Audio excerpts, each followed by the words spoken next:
It's safe to say that Solo Leveling has become a very highly regarded series in the recent few weeks, with a new season being released crashing websites, and due to its widespread popularity, there are a lot of mixed opinions surrounding it, including mine. I personally think Solo Leveling is really well made slop. What I mean by that is that it has phenomenal animation, interesting world building, unique concepts, and an amazing soundtrack, but it does suffer from a lot of flaws which I will get into.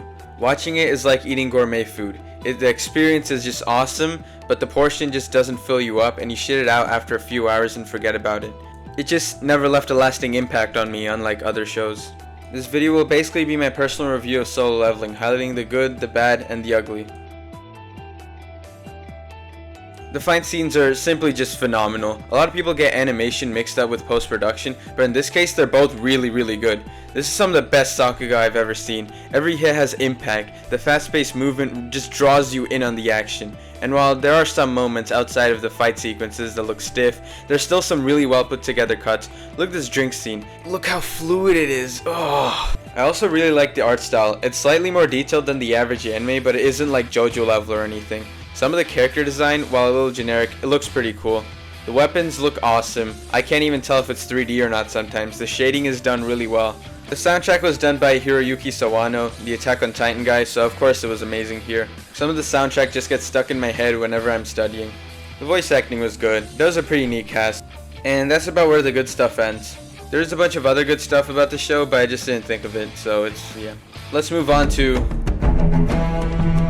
There is a lot of flaws with this show. I cannot cover all of them, but here's 3 of my biggest personal gripes about the show. Number 1 is the anime dialogue.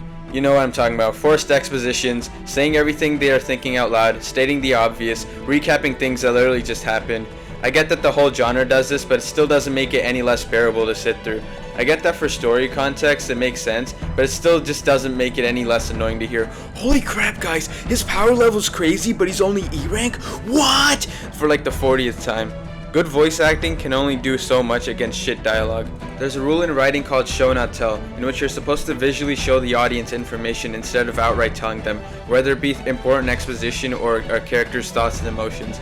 Having a character tell another one directly is a lazy way to do it, and while it does work sometimes, it just becomes unbearable when it's used too much. Now it does complicate the animation studios to let the characters express their thoughts through movement rather than have them directly say shit out loud, so I get why the animation studio would do it, but it still doesn't make it any less annoying. I have a sneaking suspicion that this is the reason why people don't like dubs. They don't actually hate the voice actors, they just hate how corny it sounds because they can actually understand the words, and when it's in Japanese they just hear cool voices saying cool things, so they don't exactly notice how cringe the dialogue actually is. Number 2 is Jinwoo being carried by the system. Everyone loves saying that he has so much aura, but I personally think he loses aura every time he gets saved by the system. It feels like he was just lucky for the sake of being lucky, and not because of his hard work. It's like the chosen one trope. I don't mind him being the only one that can actually use the system, but I don't like him magically gaining shit in the middle of fights. It's like pausing a boss battle just to like update your moveset in order to counter it. Jinwoo struggles, but he never gets his ass pummeled into the ground, and I think that's boring. Some people don't like that I just said that, and they just want their precious aura farmer to win every fight, which is just childish. My fictional boyfriend can solo your verse! Because shitty power scaling is all these people ever care about. The author wrote Jinwoo almost like the Vin Diesel contract, where he isn't allowed to get his ass kicked on screen because he wants to protect his image, which is generally the most insecure man baby shit ever. If you think less of a character because they got their ass kicked, you're just a power scaling whore. I don't know what else to tell you. Sure, a main character shouldn't always get their ass kicked because then it makes them seem like weak and they just don't grow, but they should also not beat every character they're fighting. There needs to be a mix of the two. Number 3, wasted potential. We've all heard everyone say that the characters are shallow and the plot is generic and yada yada, and while I do think it's true, I don't think that's the worst part about the series. I think what really sucks is that a lot of the show had potential to be deep and meaningful, but ended up getting wasted. Let's name a few. Dungeons. Episode 1's dungeon was cool as fuck. It had high stakes, required the characters to use their brain power in order to escape, and it was just like a really tense and like insane scene. And then every dungeon after that just became, oh, beat strong enemy, gain power level, beat strong enemy, gain power level. World building. How do each of these beasts relate to each other? Where do these gates come from? Are all these dungeons from the same dimension or just on one big planet? Like, I want to know this shit. Like, this shit seems interesting. How is geopolitics affected by the existence of hunters and guilds? Only a few countries were mentioned in seasons 1 and 2, but I feel like the author could have easily gone the Chainsaw Man route, where multiple countries and nationalities were involved. The system. I haven't finished the manga, but what exactly is the system? Is it a divine force helping out our main character? Did Jinwoo actually just die in episode 1 and the system is just his coping mechanism? Is the system the reason why he lost all of his human characteristics and became a soulless NPC instead of an actual human? All of these could have been really interesting concepts to explore, and I really hope that they get touched on in the future, but the only thing the author seems to care about now is shitty power level fights. For this section, I'm gonna refute common arguments that I see that defend the show, or try to defend the show.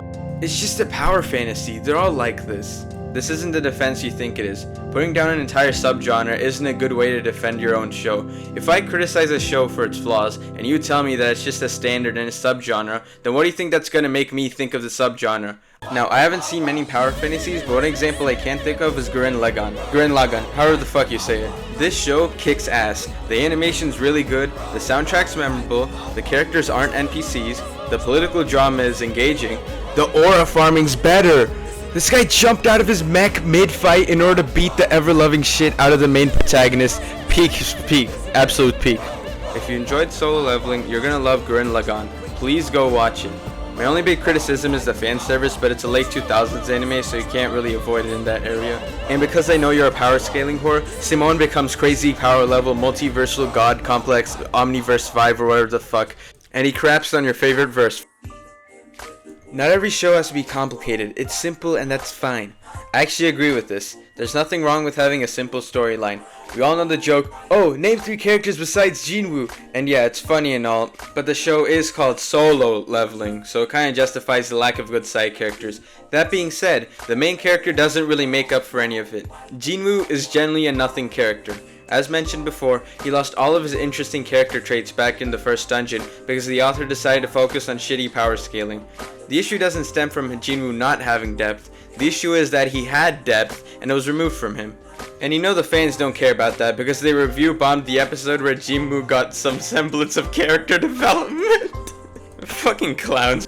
Obviously a show doesn't need complicated writing to be good, but Solo Leveling still has problems in its writing. We have a fake ass romantic subplot that had no build up while ignoring the other subplot that could have been really good. The author didn't want to put too much work into giving a character, so they just created another one and made them overpowered. He really couldn't bother giving her at least like one character arc, bro. What the fuck is this, bro? There's no stakes for Jinwoo after the first episode, it's just shitty power level fights, and the plot just repeats itself every arc. It's the exact same shit. These are like actual problems with the series. You're still allowed to enjoy Solo Leveling, no one's stopping you, but you can't just shit on people who point out actual problems that the show has. Being simple doesn't automatically protect it from criticism. You're just hating it because it's popular! This one's just depressing. People actually think like this. These are real comments I have seen. If you genuinely cannot comprehend the idea of another person not liking a show that you like, then that's depressing. I don't know what else to tell you. You don't need to agree with other people's opinions about things, but you should at least listen to where they are coming from. Not everyone that dislikes your favorite media is a hater, they just have different tastes. But then again, I don't think you can expect this fan base to have a semblance of empathy. And I think that's about it. If you made it this far, thank you so much for watching. If you're a long-time viewer, I'm sorry for not uploading frequently. I've been working on a big project along with some college stuff. If you enjoyed the video, like and subscribe. If you disagree with some of my takes, feel free to comment down below.